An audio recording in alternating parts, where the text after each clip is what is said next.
चलिए अब हम लोग देखेंगे लाइट चैप्टर्स में। तो लाइट चैप्टर में हम लोग सबसे पहले रिफ्लेक्शन ऑफ लाइट देखते हैं। तो रिफ्लेक्शन ऑफ लाइट होता क्या है? The bouncing back of light into the same medium.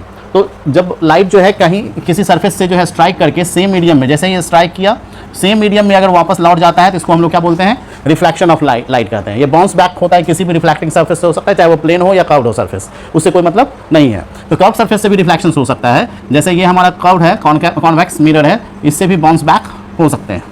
ठीक है, तो इस टाइप से हमारा बाउंस बैक होगा जो कि रिफ्लेक्शन ऑफ लाइट कहलाएगा। रिफ्लेक्शन ऑफ लाइट जब होता है तो जनरली जो होगा वो साइनी सरफेस होगा, साइनी पॉलिश सरफेस से जो है रिफ्लेक्शन ज़्यादा होता है, ठीक ना। और जो अनपॉलिश सरफेस है या डल सरफेस है उससे कम होगा रिफ्लेक्शन।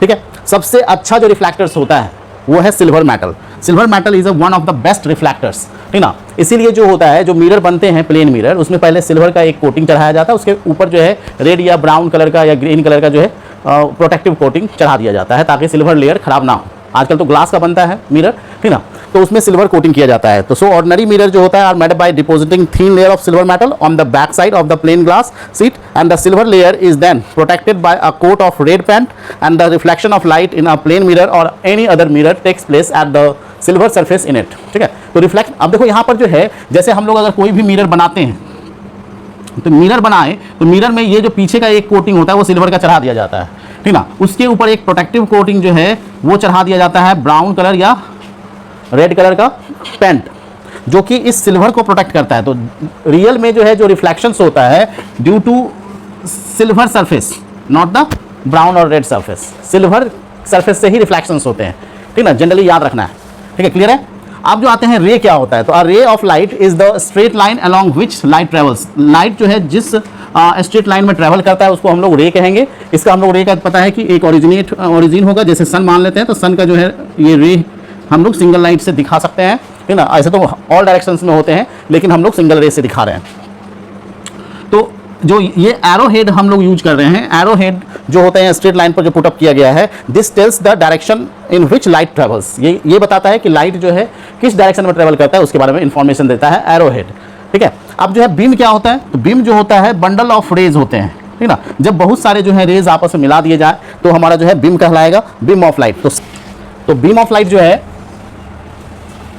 बीम ऑफ लाइट हमारा जो है 3 टाइप का होता है, parallel beam of light, convergent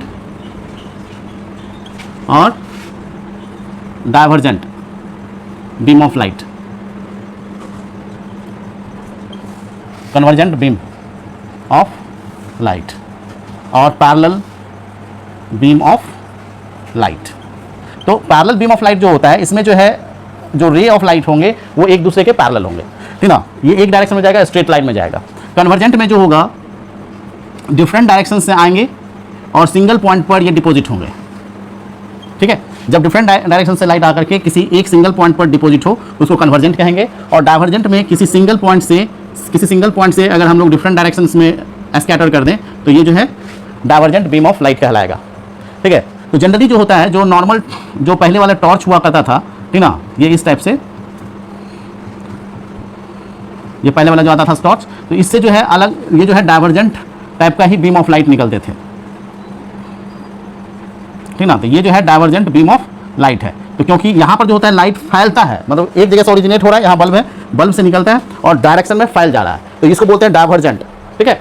convergent में क्या होता है कि जब कन्वर्जेंट बीम ऑफ लाइट जो होता है, जब लाइट जो है कॉन्वेक्स लेंस से गुजारा जाता है तो पैरेलल बीम ऑफ लाइट जो होता है, जैसे पैरेलल बीम ऑफ लाइट आएगा तो वो एक पॉइंट पर आकर डिपॉजिट हो जाता है, ठीक है। तो ये कहलाता है कन्वर्जेंट, ठीक है। अगर लेंस है तो ये, और अगर कॉनकेव मिरर है तो इसमें भी पैरेलल बीम ऑफ लाइट जैसे ही आएगा तो यह जो होगा किसी एक पॉइंट पर आकर डिपॉजिट हो जाता है, तो इसको भी हम लोग बोलते हैं convergent beam of light. Clear है। बहुत सारे यहाँ पर रे होंगे, एक ही नहीं है, बहुत सारा है। यहाँ से हमने दिखाने के लिए 2 लिए हैं, तो यहाँ से आकर डिपॉजिट हो जाएगा, ठीक है। तो ये कन्वर्जेंट बीम ऑफ लाइट है, ठीक है। और इसमें जो है हमारा जो है हम लोग इसमें से ले सकते हैं कॉन्वेक्स मिरर ले सकते हैं। तो कॉन्वेक्स मिरर में अगर हम लोग देखें तो पैरेलल बीम ऑफ लाइट अगर आ रहा हो तो ये डिफरेंट डायरेक्शंस में डाइवर्ज कर जाता है, ठीक है। The beam of light the beam of light in which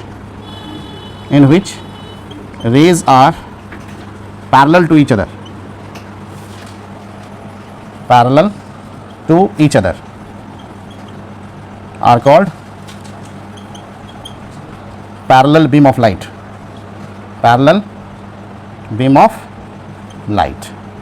convergent में क्या हुआ? Beam of light in which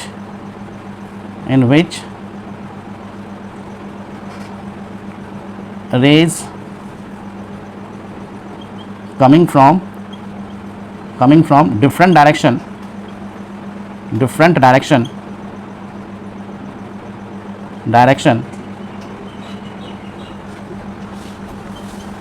accumulated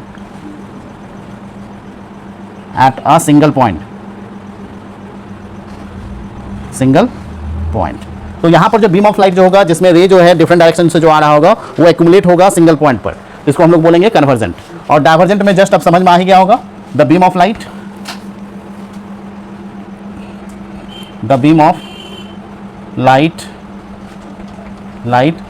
in which rays emitted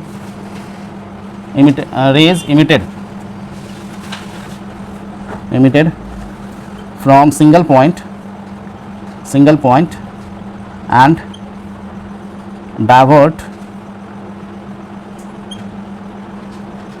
in different direction are called divergent beam of light. Clear है? कोई doubt है? नहीं ना? तो ये जो है आपका है सन का रे जो है, हम लोग जो है लेंगे पैरेलल बीम ऑफ लाइट में, सन का रे, ठीक ना. तो सन का मान सकते हो पैरेलल बीम ऑफ लाइट, क्योंकि डिफरेंट डायरेक्शन में भले ही होता है, लेकिन ये इसको हम लोग पैरेलल बीम ऑफ लाइट बोलते हैं, है ना. बाकी सब के लिए तो लेंस या मिरर से डाइवर्ट होगा या कन्वर्ज होगा. तो ये क्योंकि ये जो होता है कॉन्वेक्स लेंस एक पॉइंट पर डिपॉजिट करता है, या कॉन्केव मिरर एक पॉइंट पर डिपॉजिट करता है, इसलिए कॉन्वेक्स लेंस को हम लोग कन्वर्जेंट लेंस भी कहते हैं या कन्वर्जिंग लेंस भी बोलते हैं. और इसको कॉन्केव मिरर को भी हम लोग क्या कहते हैं? कन्वर्जेंट मिरर कहते हैं. जबकि यहाँ पर जो है अगर वही हमारा रहता है कॉन्केव लेंस और कॉन्वेक्स मिरर, तो वो डाइवर्जेंट लेंस और मिरर कहलाता है. क्लियर है? कोई दिक्कत? चलिए अब हम लोग देखेंगे nature of image formed by plane mirror. तो प्लेन मिरर जो होगा, जो हम लोगों का प्लेन मिरर है, प्लेन मिरर में जो हम लोगों का वर्चुअल और इरेक्ट इमेज बनता है, ठीक ना. तो जैसे ये हमारा जो है प्लेन मिरर है, इसमें हम लोगों का ये ऑब्जेक्ट है, और इसका जब हम लोग किसी भी इमेज को बनाने के लिए 2 रे का यूज करेंगे, हम लोग ज़्यादा नहीं लेंगे. ऐसे तो बहुत सारे नंबर ऑफ रेज होते हैं, लेकिन 2 रे लेंगे. तो यहाँ पर रेज ले लेंगे, ठीक ना. तो ये इंसिडेंट रे रिफ्लेक्ट होगा, बाउंस बैक, ठीक. जब इसको एक्सटेंड करेंगे बिहाइंड द मिरर, तो ये ऐसा लगेगा क्या कि ये आई पॉइंट पर जो है कट रहा है. तो इसी को हम लोग बोलते हैं वर्चुअल इमेज. वर्चुअल और इरेक्ट होगा, ठीक ना. एंड द मिरर बनेगा उतना ही फ्रंट पर ऑब्जेक्ट होगा, यानी जितना ऑब्जेक्ट को मिरर से जितना हम लोग डिस्टेंस पर रखेंगे, ठीक है, मिरर के पीछे उतना ही डिस्टेंस पर इमेज का फॉर्मेशन होगा, ठीक ना. यानी distance of image is equal to distance of object. Clear है?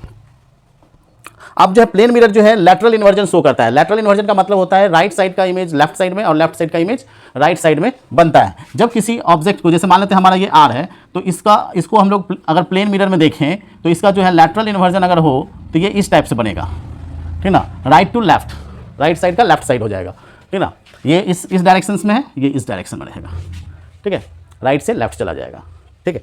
इसी कारण जो होता है due to lateral inversion, ambulance में इस टाइप से लिखा हुआ रहता है.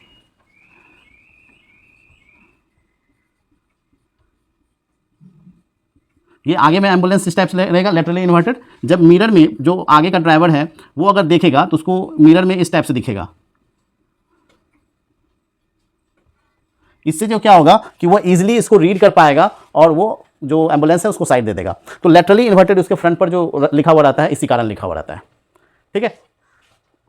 अब आते हैं हम लोग to see the full image. अगर हम लोग चाहते हैं कि अपने बॉडी का पूरा साइज देखें पूरा, तो उसके लिए कितना मिनिमम हाइट क्या होगा मिरर का.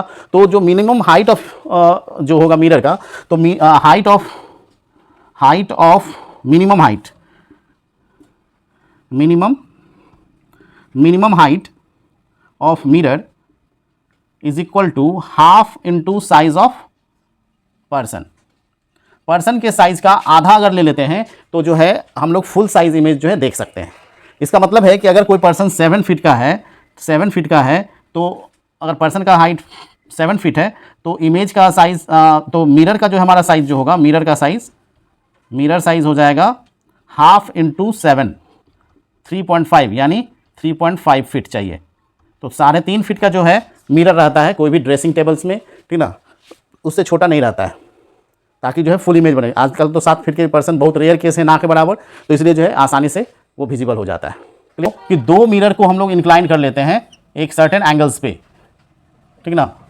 तो नंबर ऑफ इमेज जो होगा, number of image formed is equal to 360 upon theta minus 1। अगर मान लो थीटा जो है हमारा 90 डिग्री है तो number of image is equal to 360 upon 90 minus 1, 9 4 जाए यानी 3 इमेज बनेंगे, ठीक ना। और अगर मान लेते हैं कि जब 2 प्लेन मिरर हो, ठीक ना, तो दोनों प्लेन मिरर जब आपस में पैरेलल होते हैं तो पैरेलल रहेगा तो थीटा का वैल्यू 0।